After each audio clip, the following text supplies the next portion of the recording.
Okay. Good evening, everybody, and thank you for joining. Thank you so much.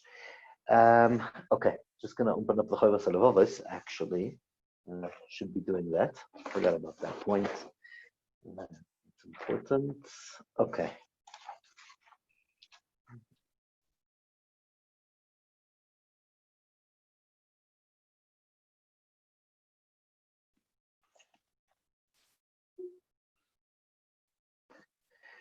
Okay, so we're up to very interesting parts in the Hakdama of the Chovos Halevavos, and here he comes and he speaks directly about the Bitachon and about finances. Actually, this is the part where he talks about the importance of money and the importance of what we need to do in order to do the proper hishtadlus in what we're supposed to.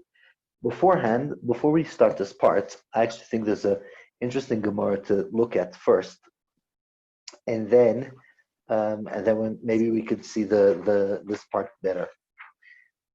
A very interesting Gemara in Chovos. Gemara in Chovos says two different stories brought down in the Gemara in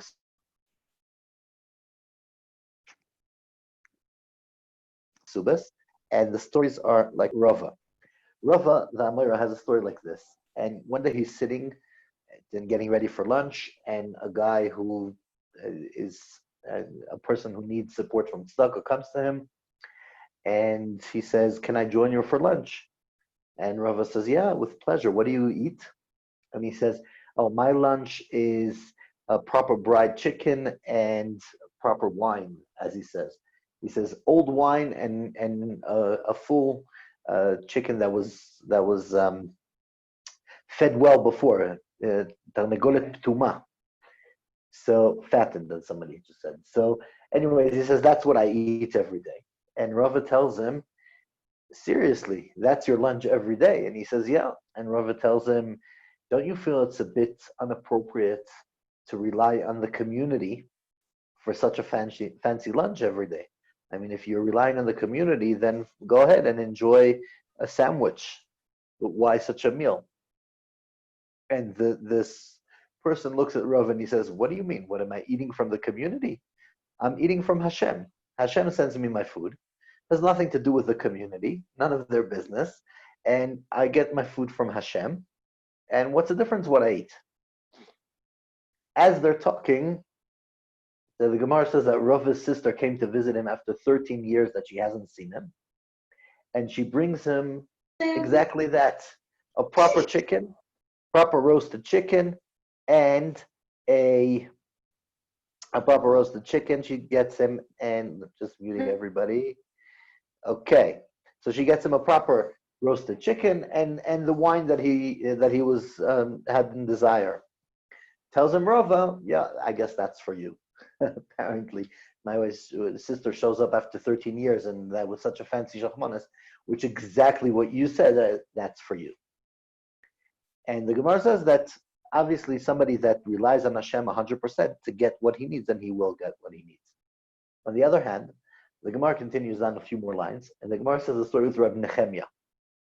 Rabbi Nehemiah had a similar story. He comes, and one day a guy comes to him, and Nehemiah asks him the same question. "Well, what can I give you for lunch?" And he says, "Steak and fancy wine, but it got to be a proper steak. I mean, not like any cheap. I obviously wasn't in the 9 days. Now we'll go for anything for a siyum. But generally, he wants a proper steak, a proper meal, and some wine and fancy wine." So Nehemiah says, "Sorry, that's not on the menu for today.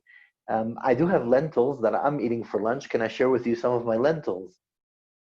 And the person says, "Yes, fine, no problem, 100%." And he eats with them.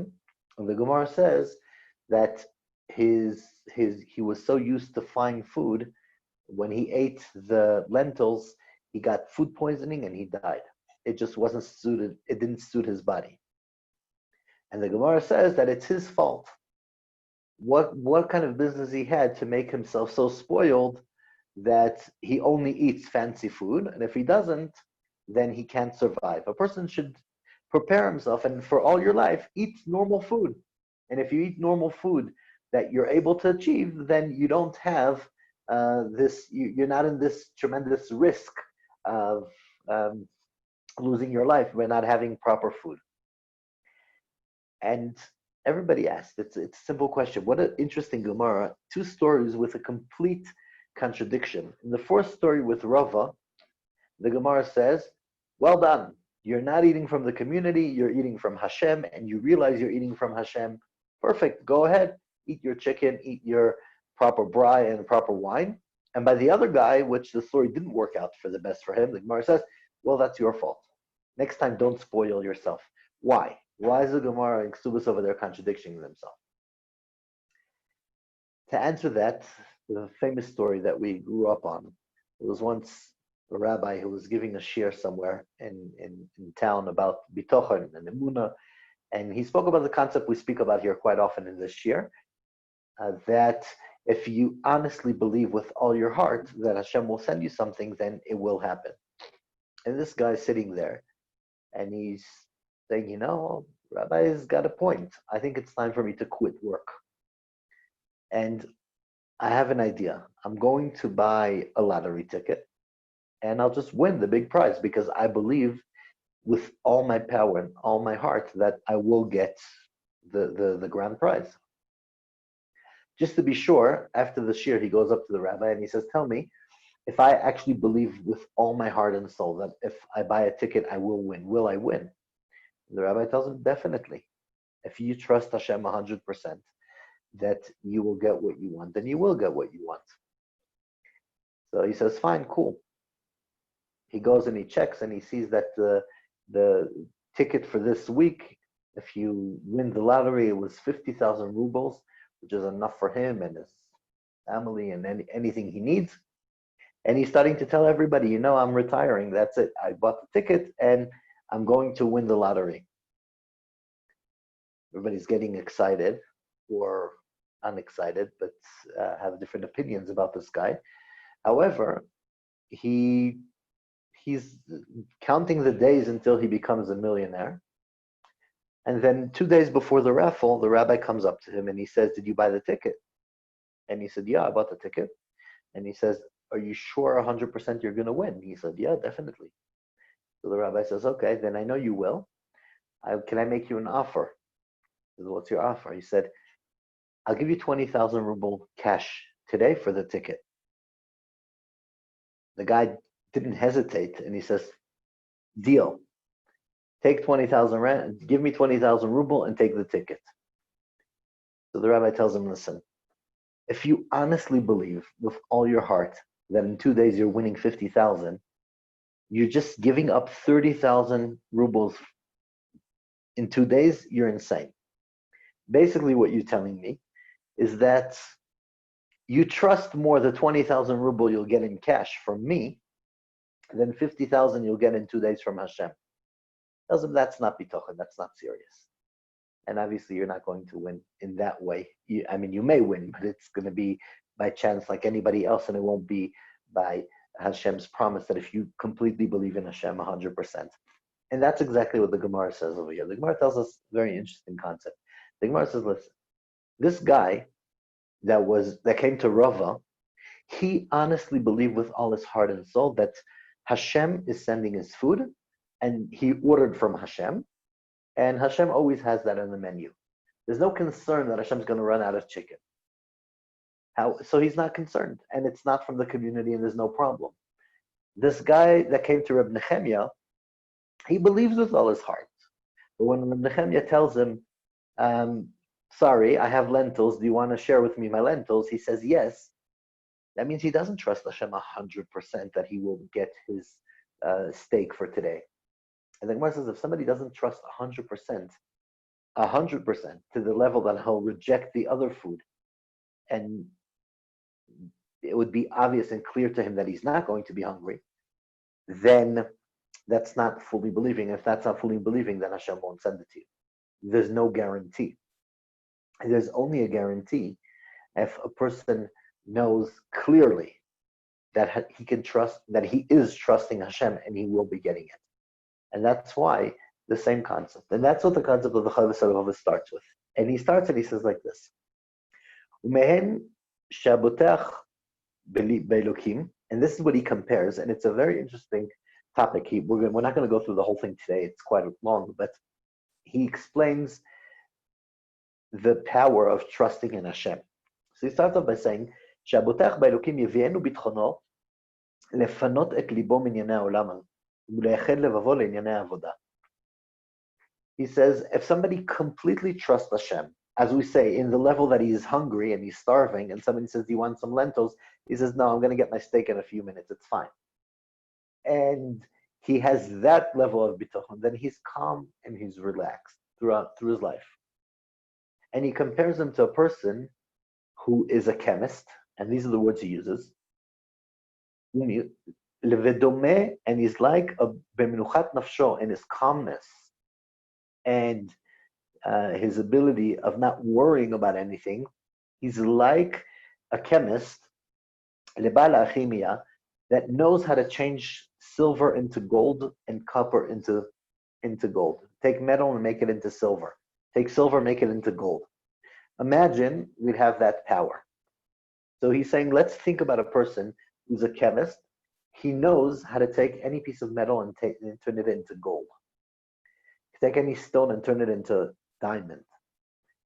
We would think that's a guy that prints money. I mean, he has nothing to worry about financially.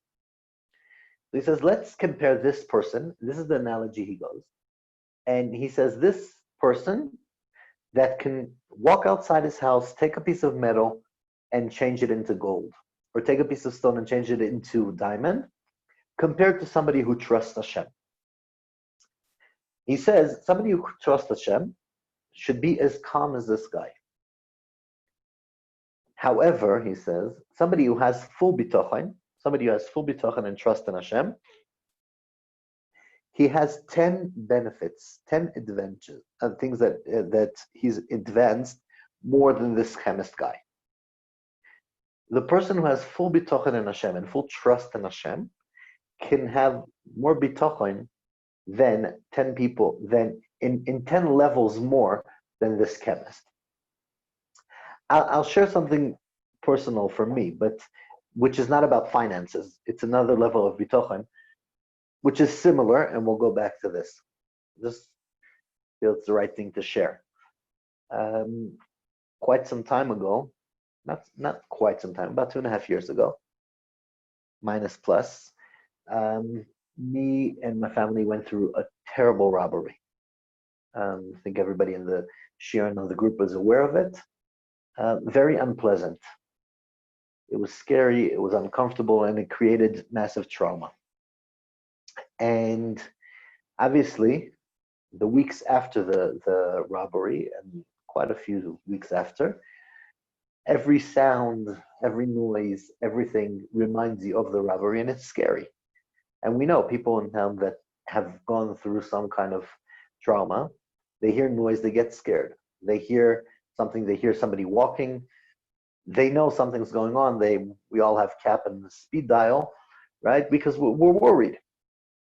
And obviously after that trauma with the family, it took me some time. What I did was a very simple thing. After some time, I was like, okay, I mean, life is going on. And I used to sleep with a fan. Very simple, for a very simple reason. It cuts out all the extra noise. So you don't hear every leaf in the garden and you think, okay, here we go, there's a whole army coming in. Or you don't hear something flying or a child turning around and say, okay, there's somebody's in the house. It cuts off all the small noises. And at the same time, if there's something big, you will hear it and you can respond to it. And for a very long time, I would sleep with a fan every night. One Shabbos, for whatever the reason was, somebody pulled the fan out.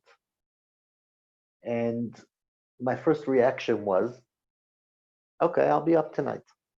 Shabbos night, it's okay, I'm not going to sleep because I'm so used to that noise, and I know that if I'm going to hear people walking in the street, if I'm going to hear Obviously, we don't, now we have lockdown and we have complete quiet in the streets, maybe, I don't know, but we should have.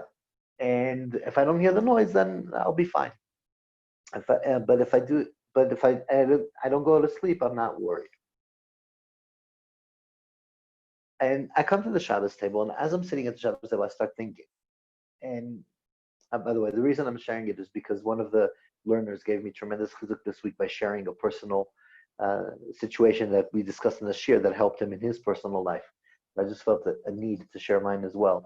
And I think if anybody does have some personal benefits from the shiur and wants to share, it obviously will give tremendous chizuk for everybody, for me at least.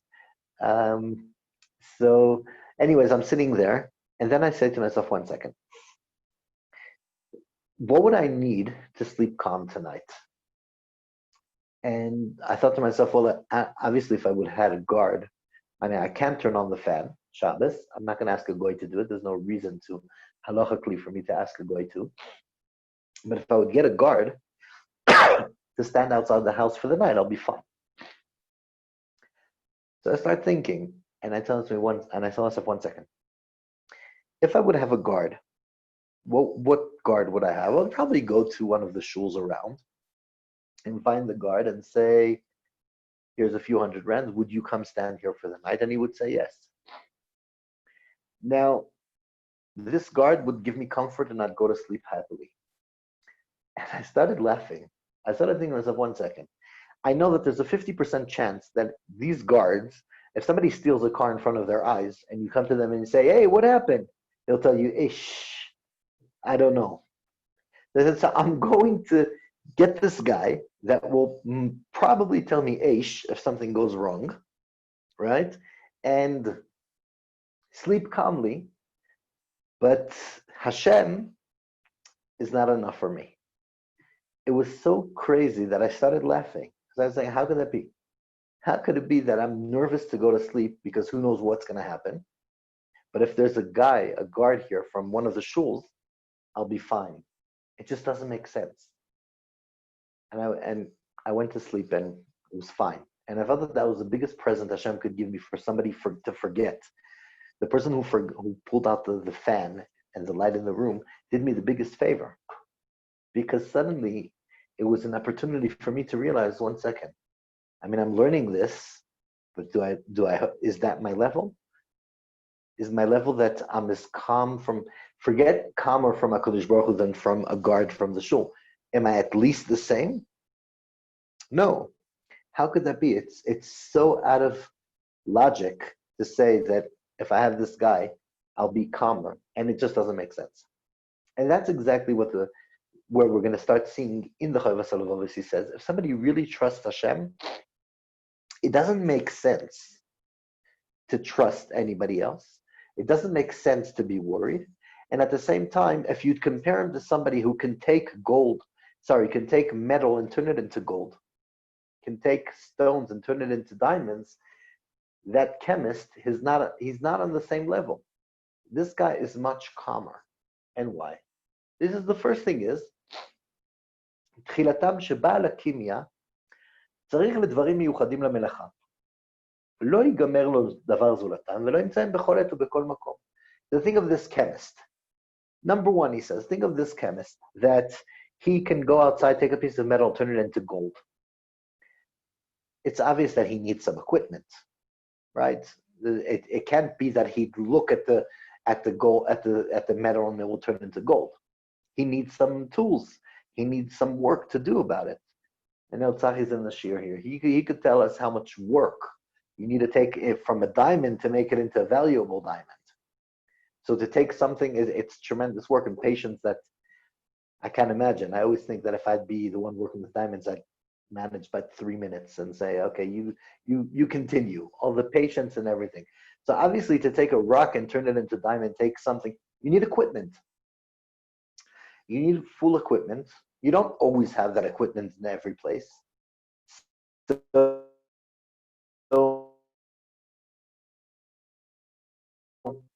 if you would want to take it into gold, you'd have to have something at all places or be able to do it only in certain times that you have your equipment and what you need. Now, if we compare that to Bitachon and Hashem, we realize very clearly that for HaKadosh Baruch Hu, there's no concept of tools. And whatever Hashem can give us, He can give us here, there, and everywhere. It's silly for us to think, well, HaKadosh Baruch Hu can help us if we get a job and buy something, but to send it if we're not planning on it, that He can't. It just doesn't make sense. So therefore, if Hashem gives us the strength and the power to have what we need, regardless of our situation and our tools in the yard, then we're free of stress.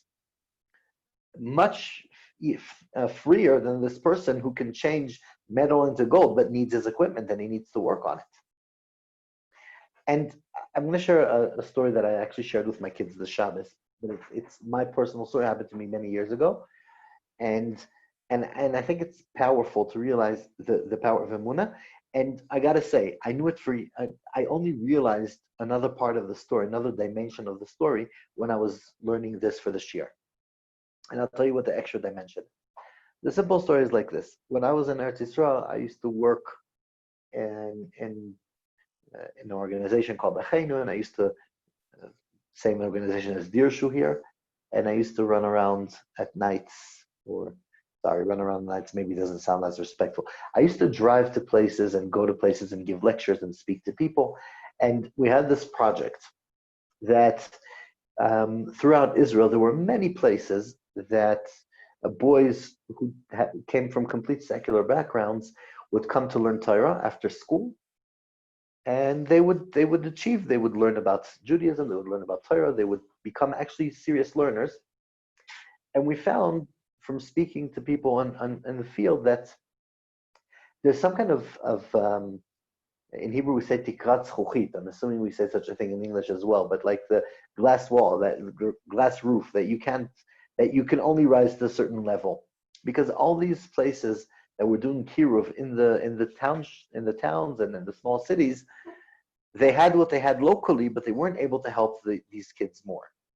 So what we did is we used to go around to all these places, give lectures, and if we saw somebody's ready to come visit in yeshiva for Shabbos, or to come for a few days, or to finally move to yeshiva after 2 years of learning Torah, or whatever it was, we'd give them all the support they need.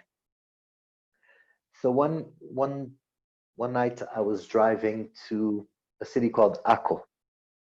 Akko is in the north in Israel. It's quite a drive, and there's a large percent of Arabs there, so it's like half Jewish, half Arab. I don't know half, but I don't know numbers, but there's quite a lot of Arabs there and quite a lot of Jews there. And somebody told me that there's a place over there that they do shiurim for kids from secular homes and see if anybody needs help. So it was one of my most fascinating trips. I get there, and as soon as I get to the street, there's no real GPS or Waze or whatever. There was some GPS that worked.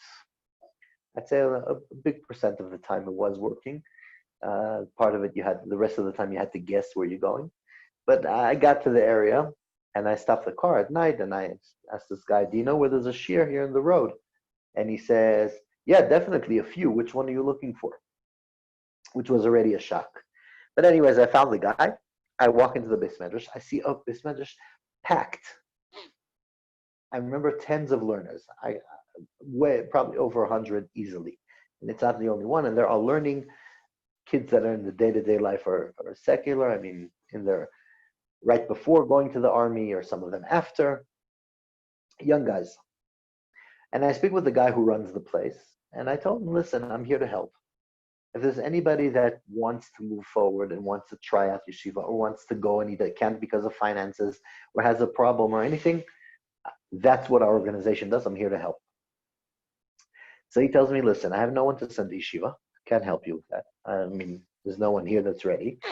But if you really can help, about 2 years ago, I sent a boy to yeshiva.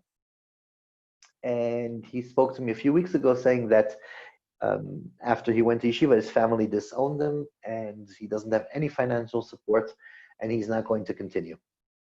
He has no choice. He has to leave. He has to come back to Akko, and he has to get a job and maybe learn something he wants to learn. He's in learning, but he financially can't. And he says, if you can help, then go ahead, help. I said, fine, no problem. It was a very lovely, nice visit. Actually stayed a bit in contact with him. Not that close. I mean, from time to time, I even had the chance to host him and invite him a few years later when it was the second Lebanon war and a lot of people ran away from the north and evacuated. He came to Yerushalayim. And I said, okay, no problem. And as I drive out of the place, I called my boss and I said, listen, this is the story. Can I give him some money? Is there any budget in the organization? He tells me, yeah, no problem. Give him 300 shekel. I said, fine, perfect, thank you. I got home. It was it was way. I used to get home those days at around 1 o'clock in the morning. It was way after midnight. Especially if you have 2.5 hours of drive home, so it's obviously a long trip. And I get home and I forgot. It just slipped my mind. The next day, I didn't remember. Another day, I didn't remember. I completely had no memory and no recollection of this story, and I moved on my life. I know you can't believe I can forget, but apparently. And anyways, a few months later, actually, I had a meeting in Yerushalayim in Har Nof by the offices with my supervisor. My supervisor is one of these guys that you make up a time with him. I know my Chovos is here, so he's going to laugh at me. But anyways, you know these guys that you make up a time with them a certain time, and you know, okay, when the time reaches, so I'll start heading towards the place. So anyways, I had a meeting with him at I think it was 7:30 in the evening, and no, 7 o'clock, and I got there at about 10 to 7. He lived in Kiryat Sefer, and I call him from Har Nof in Yerushalayim, and I say, okay, I'm a few minutes early. Are you here? Tells me I'm on the way. He's a very close friend. So I said, do you mean on the way in Yerushalayim? Do you mean on the way in the entrance to Yerushalayim? Do you mean on the way in your living room? What do you mean on the way? So he says, no, on the way. I said, yeah, have you left your house yet? He said, no, I'm leaving now. So I know what it means, I'm leaving now, especially that he has about 40 minutes of a drive. So I told him, okay, fine, I get it. I have some time. I think my wife was with me, dropped off my mother-in-law. And then suddenly I'm thinking, okay, maybe I'll go learn. I'll go do something. And it hit me. I said, oh, I can't believe it. This guy from up north, I need to go give him 300 shekel. I completely forgot about it. I said, perfect. This guy learned in a yeshiva called Kaf HaChaim next to Bar Ilan in Yerushalayim. And I said, it's about 20 minutes there, 20 minutes back. Perfect. Perfect timing. Thank you, Hashem, for reminding me now. I get in the car and I start driving there. When I get there, I walk into the yeshiva. It's about 7:20. And the first boy I see, do you know a boy called so-and-so? He says, yeah. He says, can you call him? He says, yeah. 2 minutes later, the guy comes. I said, listen, you don't know me. But somebody told me about you, and I'm here to give you 300 shekel. And I don't know if that ever happened to any of you in your life. It never happened to me that somebody came to me out of nowhere and said, you don't know who I am, I was sent to give you money. Never happened to me. But I would expect the guy to be shocked, to be surprised, to be like, what's going on? He looked at me as if, okay, perfect, thanks. And like the most casual, normal response. It was weird. And what we did is they used to have, I don't know who was familiar with a telecard. It was like a credit card that you could use it for calling. Put it in a payphone and call. So we used to have them with our numbers on, and we gave it out to the people that need. So when I finished, I gave them this telecard with my number, and I said, "Listen, here's 300 shekel for whatever you need. If you stuck again, if you need anything, just call me." Fine. And I walk, and as I'm walking to the car, I'm like, this was a weird situation. As I get to the car, he calls me and he says, are you still there? I said, yeah. He says, can you come back? Pleasure. I knew my boss is not waiting. So I went back and he says, I got to tell you something. He says, you know, this yeshiva here it's called Kaf HaChaim. The yeshiva is Rabbi Yaakov Chaim Sofer. and he's a grandson of Rabbi Yaakov Chaim Sofer, who was the Kaf HaChaim, who wrote the Kaf HaChaim, which was a tremendous halacha sefer. And he says, we paskin in yeshiva, all the halachas like the Kaf HaChaim, like Rav Sofer. And he says, in our yeshiva, we paskin like him, and we are very makpid on certain halachas of his. And one thing he says like this, he writes about tfilas mincha. So you should know that the davening of mincha is higher than all the tefillos, he says, and therefore a person should use mincha only for spiritual requests and not for physical requests. If you have a request, Shachris Ma'ariv is the right time. Mincha is for spiritual requests. Don't focus on physical requests. And he said, and in mincha we don't ask for anything physical in our yeshiva. We're makpid on that. Then he picks up his shoe and he shows me that he doesn't have a bottom to the shoe. It's all torn. He says, it's summer, it's not raining, I could manage, but there's no bottom to the shoe. And he tells me, I have to tell you a story, he says, we're makbid not to daven in mincha, but he says, look at my shoe and look at my pants. His pants were white. He says, when a boy comes to yeshiva, he wears white pants, black shirts, whatever, not necessarily, but when you're there for a long time, you want to start fitting in and you want to start wearing proper clothes. And I'm embarrassed that I'm still with my white pants, he says.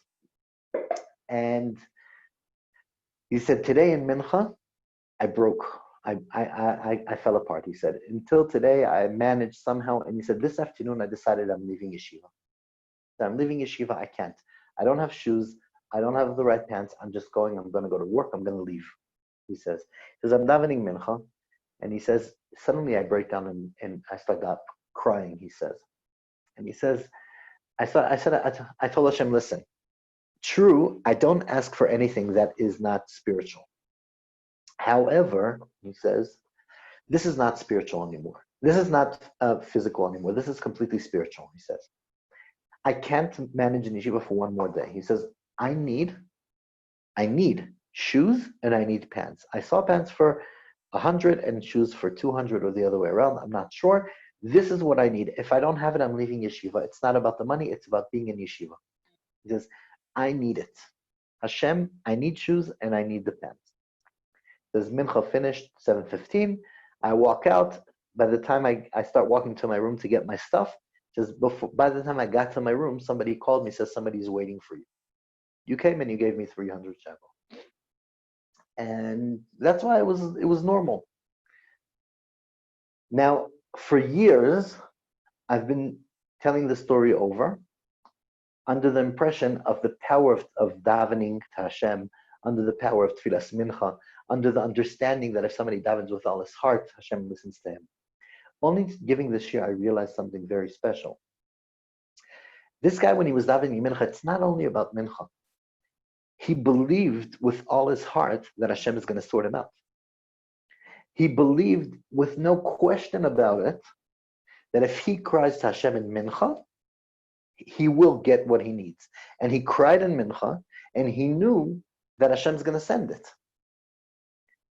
Now, the fact that Hashem prepared it 4 months earlier, or I don't remember how many months earlier, and I forgot, and that it was organized, and then my boss was late, and then I came. That's all prepared months in advance. At the end of the day, he davened. It was clear to him, crystal clear, that Hashem is going to sort it out, and it was. It was.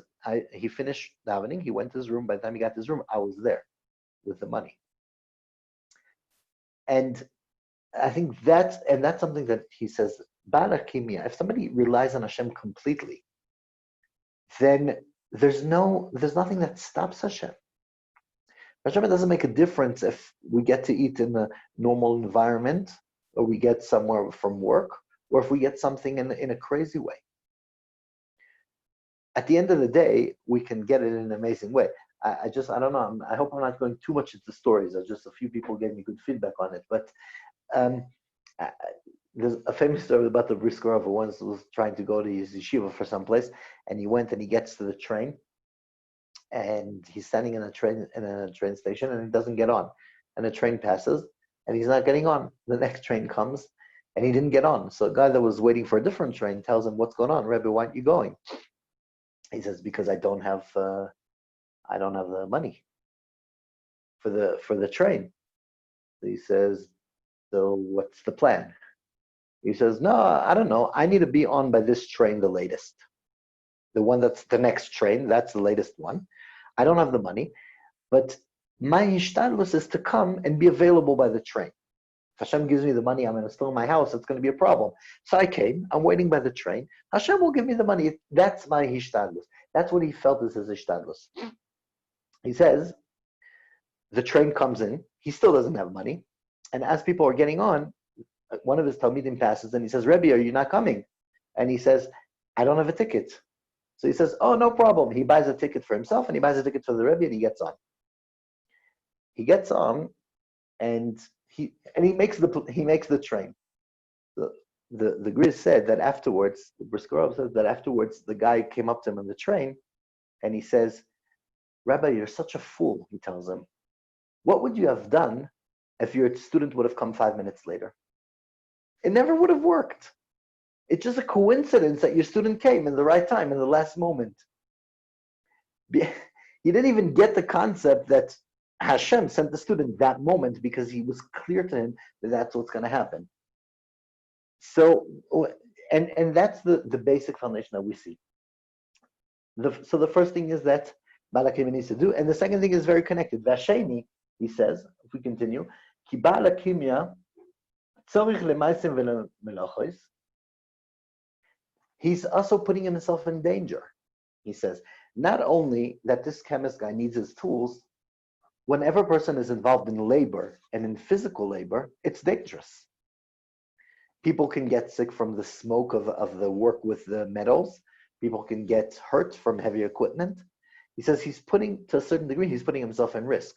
So that's the second thing. He says, imagine the Baal Emunah, he's calm, and Hashem sends him what he needs in the way he needs.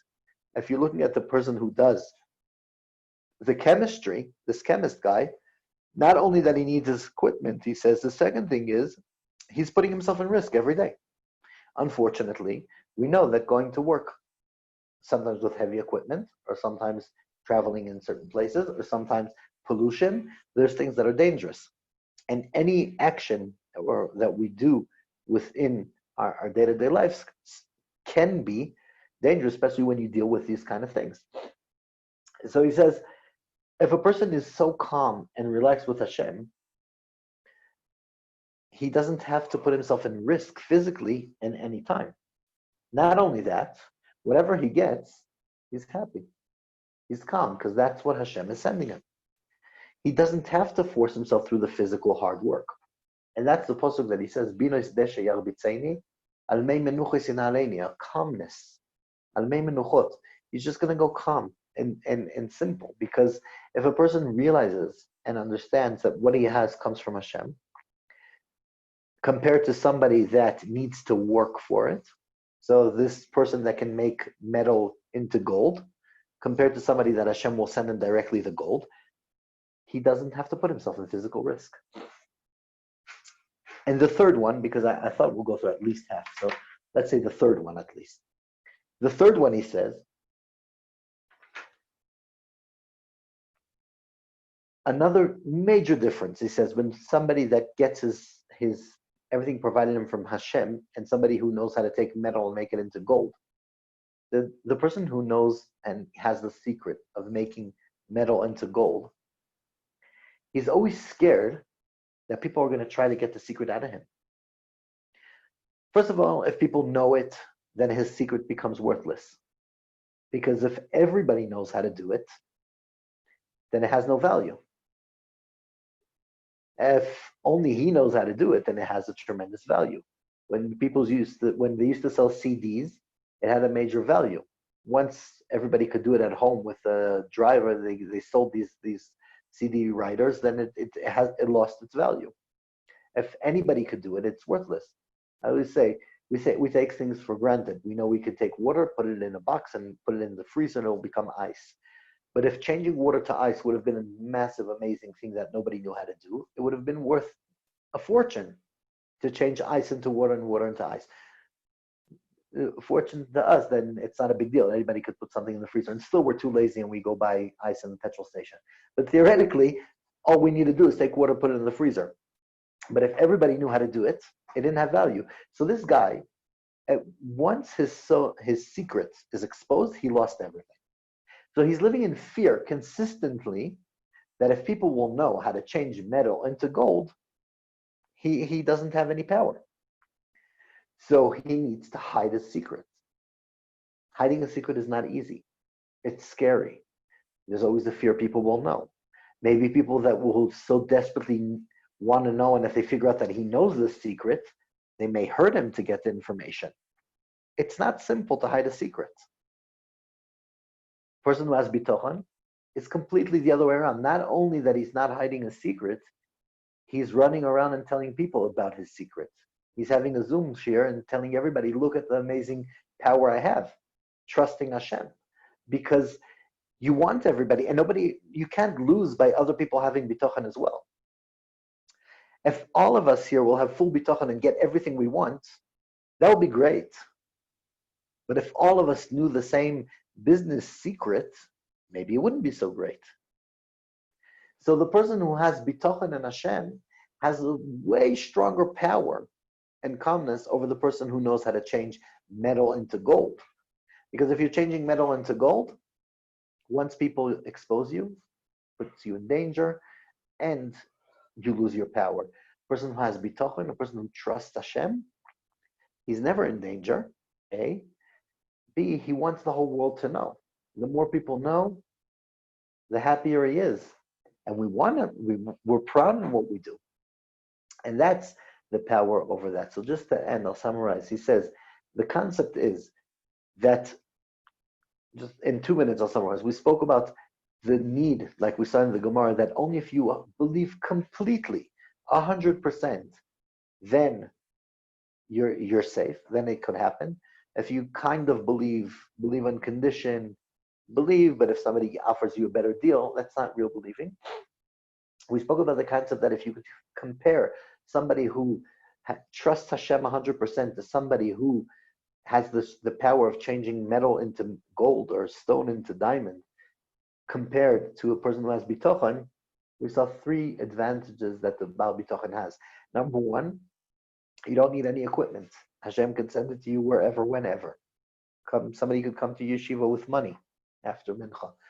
The second thing is that it's not hard to do. You're not smoking pollution, or you're not dealing with heavy machines or anything dangerous. You're just waiting for Hashem to help you, and you get it. And the third thing is that you don't have the fear of what will happen when people find out. You don't have the fear that if people know, you'll lose everything. People will know that I'm a fraud. People will know that I can't. People will take away the whole value will be gone. Bitachon, it's there for everybody, and it's amazing. Okay, we did 3 out of 10. Not bad. And then we're able to see the power of Balachimia, and then we'll go deeper, maybe, Be'ezrat Hashem, next week we'll go more into the comparisons between this person and Baal Bitachon and how it affects into our day-to-day normal lives. Thank you very much, everybody. If there's any questions, anybody wants to ask, wants to add, wants to say, go ahead, feel free. Can I ask one question quickly? You can ask it's why does it bring such a big deal on the alchemist, if they call it in English, turns the tin into gold and goes through all those examples? Why did he use that nimshal? The concept of the concept of the alchemist is somebody that has no worries whatsoever, because dirt and metal there's every place in the world, with no concern whatsoever. And that's the highest priority of somebody who has no worries. Imagine that wherever you are, you could change dirt into value. And that's what this chemist does. And he's taking specifically the highest level of success in this world, which is changing nothing into money, wherever you are in the world, compared to somebody who has bitachon. But that's the concept of the kems. It's a talent that, if you think about it, it will sort anybody. It's basically like growing money in your garden and just going to the freezer and pulling out money consistently. I know that's what our kids think we do, but we don't. And that ability is the top of the range, and that's what he compares. Okay. Shkach, thank you very much. Shkach, thank you. Yeah. And Thank you. we'll be in touch. Thank you, everybody. Bye.